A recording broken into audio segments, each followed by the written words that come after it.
Today's collectible spot, we are having a look at the Star Ace Harry Potter and the Deathly Hallows Part 2 1/6 scale collectible action figure of Lord Voldemort.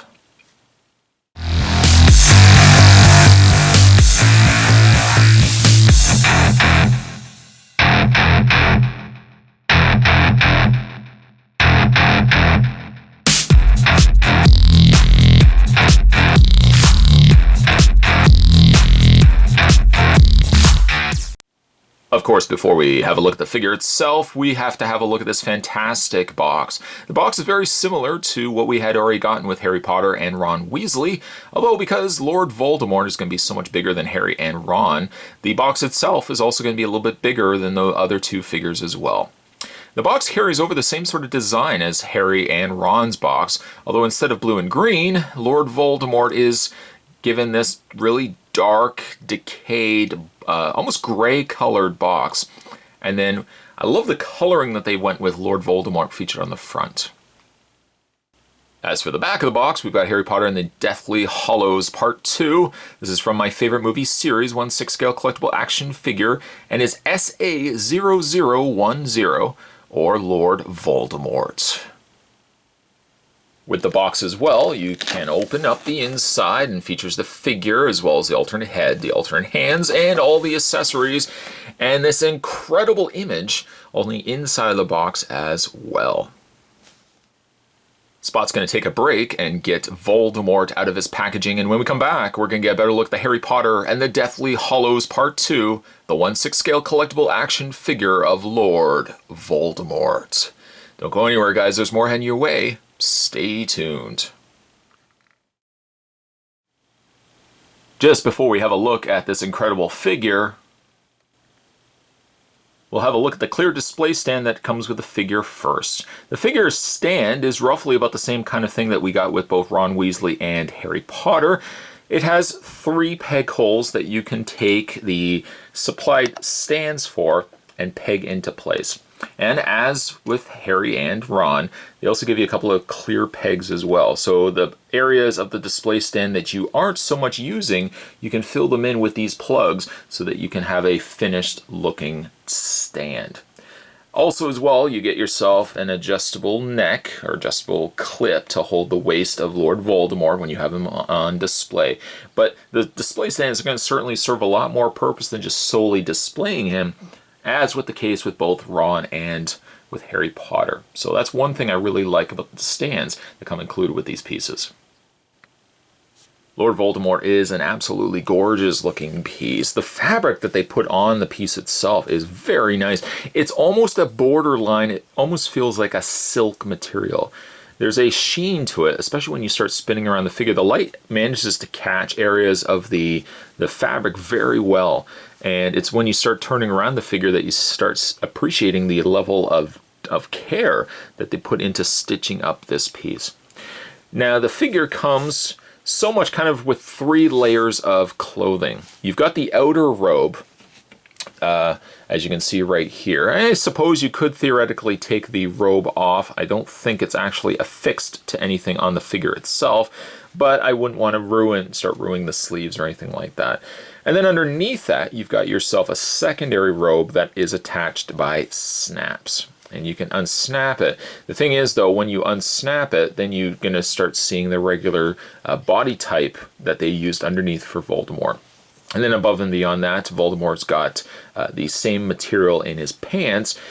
So really, all 3 of them come together for a really intricate looking robe. There's a couple of other pieces as well that come included with Voldemort. Kind of gives you a little more dynamic way to pose him, and I'll show you guys that in a second. But I'm very impressed with the material, I think, above and beyond anything else. I'm really impressed with the material that they used for it. It does have a real silky feel to it. One thing to also note is that the bottom of the robe as well as the sleeves themselves are wire framed. In other words, you can manipulate and bend the sleeves in certain ways that you can do a little more above and beyond just having the sleeves hang. That's a nice little added touch that I do appreciate, that even the inner sleeve also has that wireframe. It gives you a little more flexibility. Like I said, it gives you a little more options for how you want to display it. You could kind of have the sleeves kind of blowing, kind of not blowing to the side, but you know what I mean. You can adjust the sleeves with the wireframes inside. I mean, some 6 scale figures, when you get a sleeve like this, it tends to just be a straight fabric. Putting a frame in it definitely gives it a little more body, I think. The head sculpt on Voldemort is very impressive. Once again, they've put a bit of a sheen on the area around the eyes and on the eyeballs to kind of give it that realistic look. Lord Voldemort in no way has a more human-looking face, but all the little details, such as the veins and wrinkles in his face, captured very well in the piece. His ears also have more of a warmth to it versus the rest of his, I guess, the rest of his face. And there's a little bit of that pink area as well around the eyes too. The teeth are done very nice, and despite the fact he doesn't really have so much of a nose as he has slits, I think very well executed, very well sculpted on the piece itself. If you don't, however, prefer Voldemort to have a more calmer expression, Star Ace got you covered as well, because they give you an alternate head with a very angry, screaming Voldemort that you can swap out instead. The head swap is fairly easy as well. You're just going to grab onto the torso section, grab onto the head like so, and you just want to wiggle and pop it off of the socket. It struggles a bit because you're trying to get into there and around the fabric itself, but swapping out the heads is really easy. And again, you just pop it with a little bit of pressure and wiggle that back into place. The finished look definitely gives you a much more angrier looking Lord Voldemort. It looks really cool. I'm not really sure which one I prefer more. The calmer head, I kind of feel like I gravitate a little more towards the calmer head, but then again, it depends on how you're going to have him displayed. I think if you're going to be displaying him with wands and then the lightning and fire and stuff like that, and I'll show you in a second, maybe it kind of leans more towards having the figure with the angrier head, but I do like the fact that you would have gotten both included with the figure. And just so you can see how Voldemort stacks up to previously released Star Ace Harry Potter figures, here he would be next to the Harry Potter originally released from the Philosopher's Stone, or Sorcerer's Stone. It's a good scale comparison, I think, between the height of Voldemort versus Harry here. Voldemort, I feel like, could be maybe just a hair bit taller, but I think scale-wise they fit in well with one another. The only downside, though, is by having Voldemort here into, you know, the Deathly Hallows era of the franchise, I hope that Star Ace is going to go and give us more Harry Potters.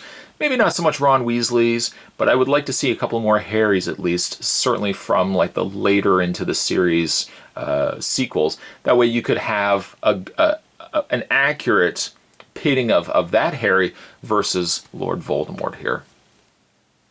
One of the rather interesting accessories that also comes with Lord Voldemort is some of these sleeve extensions. They're all wire-framed in the same way that the arm sleeves are, so you can manipulate and bend them any which way that you want. Kind of gives it a little more dynamicness when you want to have them displayed. To attach it, though, a little more problematic. There's a magnet that's located on the very back, the main base section of the lanyards or the extra tendrils of fabric here. And what you want to do is spin Voldemort around, and you kind of have to feel around for where the magnet is. The magnet is roughly about center back area, and then from there you can manipulate it. I suppose what you could also do as well, so that it looks complete all the way around, is to try to feed the sleeves up through his main arm sleeves and attach it that way.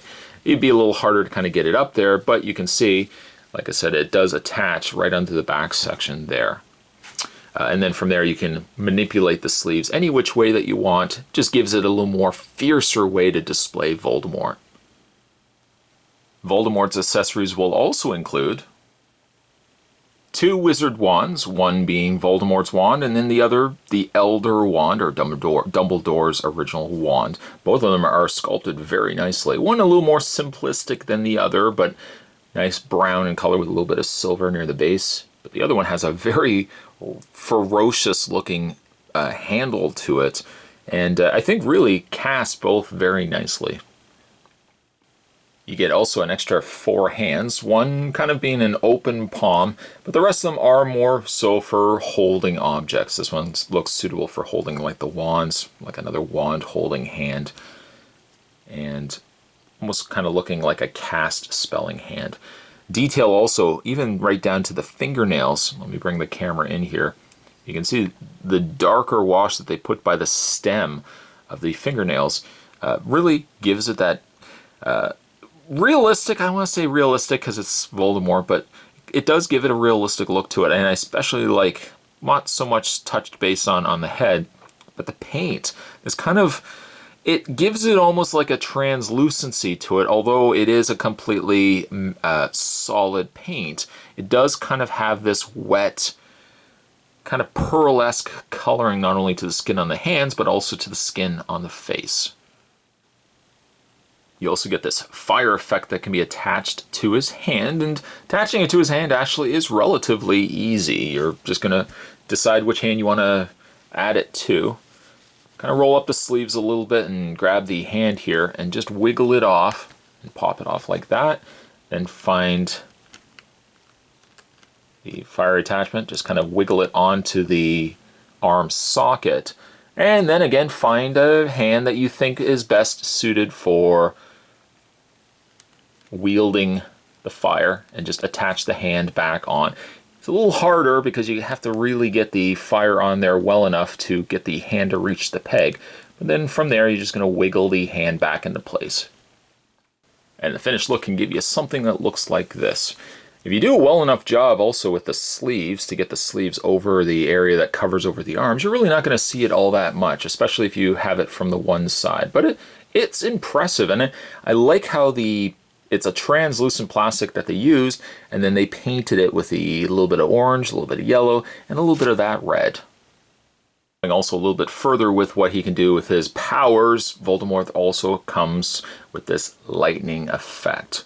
There's a hole up the back section, or the main base of the electricity, so you can take either one of the wands. Let's say we take this wand right here. Actually, you know what? We'll use the brown wand here. You can take the wand and be very careful. You just peg that into place like so, and you've got the wand shooting the electricity.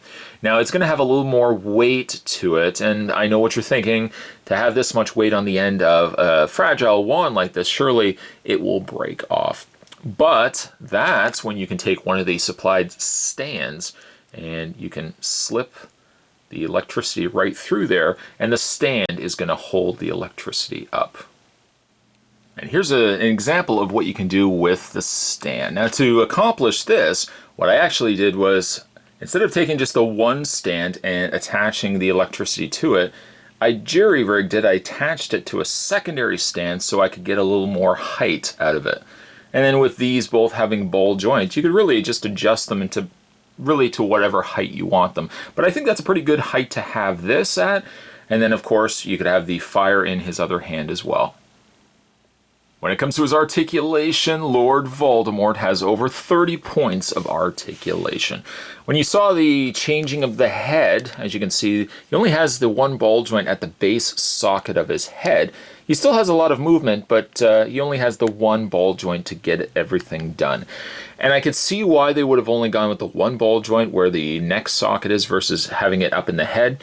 Because then, if you had it in the head, you'd break up a little bit of that paint and sculpt that they put in there. By the way, Spot forgot to also mention, too, that each one of the heads from Voldemort is hand-painted. Not only the head that you see him currently sporting, but again, also that angry head are both hand-painted. When it comes to his torso, well, his torso is on a upper torso ball joint, and then he's got a secondary ball joint around the waist section here. His shoulders are on a ball joint socket, as well as he has the swivel in his bicep area. Voldemort has a nice double bend in the elbow, allowing for a lot of movement that way, and as well as he has a hinge socket, a peg hinge socket in his hand, allowing for a lot of movement there. Then as for his legs, now because you are going to start getting down to the robe area of it, you can still move his legs out and forward and back. It is a little more limited because he's got so much of the robe and the pants obstructing it. He has a swivel still in his upper thigh. Voldemort still has a double bend at the knee, and then right down to his feet, which I don't even think I was able to show you guys yet. The gross, mangly looking feet he's got there are also on a ball joint. So a lot of movement going on there as well. There's the bottoms of his feet. Star Ace continues to impress me with what they're turning out with Harry Potter pieces. The Harry and the Ron from the earlier eras of the franchise, super impressive. But now to get Lord Voldemort from near the end of the franchise, it's really, I mean, they really have come full circle. The only, again, downside, as I mentioned before at the beginning of the video, is that because Lord Voldemort is such an impressive, such an iconic character to the Harry Potter sequels and franchise as a whole, I hope Star Ace is going to continue to look to turn out more Harrys. I would love to see Harry Potter from a Deathly Hallows or later into the franchise that could have him displayed against Lord Voldemort. As it stands right now, young Harry, I hate to say it, is absolutely no threat to Voldemort as it stands. But a Deathly Hallows Harry, that I would definitely love to see. Today's collectible spot, we were looking at the Star Ace, Harry Potter, and the Deathly Hallows Part 2, Lord Voldemort, the 1/6 scale collectible figure. Stay tuned, guys. Spot's going to have more collectible spots heading your way. Thanks for watching as you always do. I'll see you guys next time.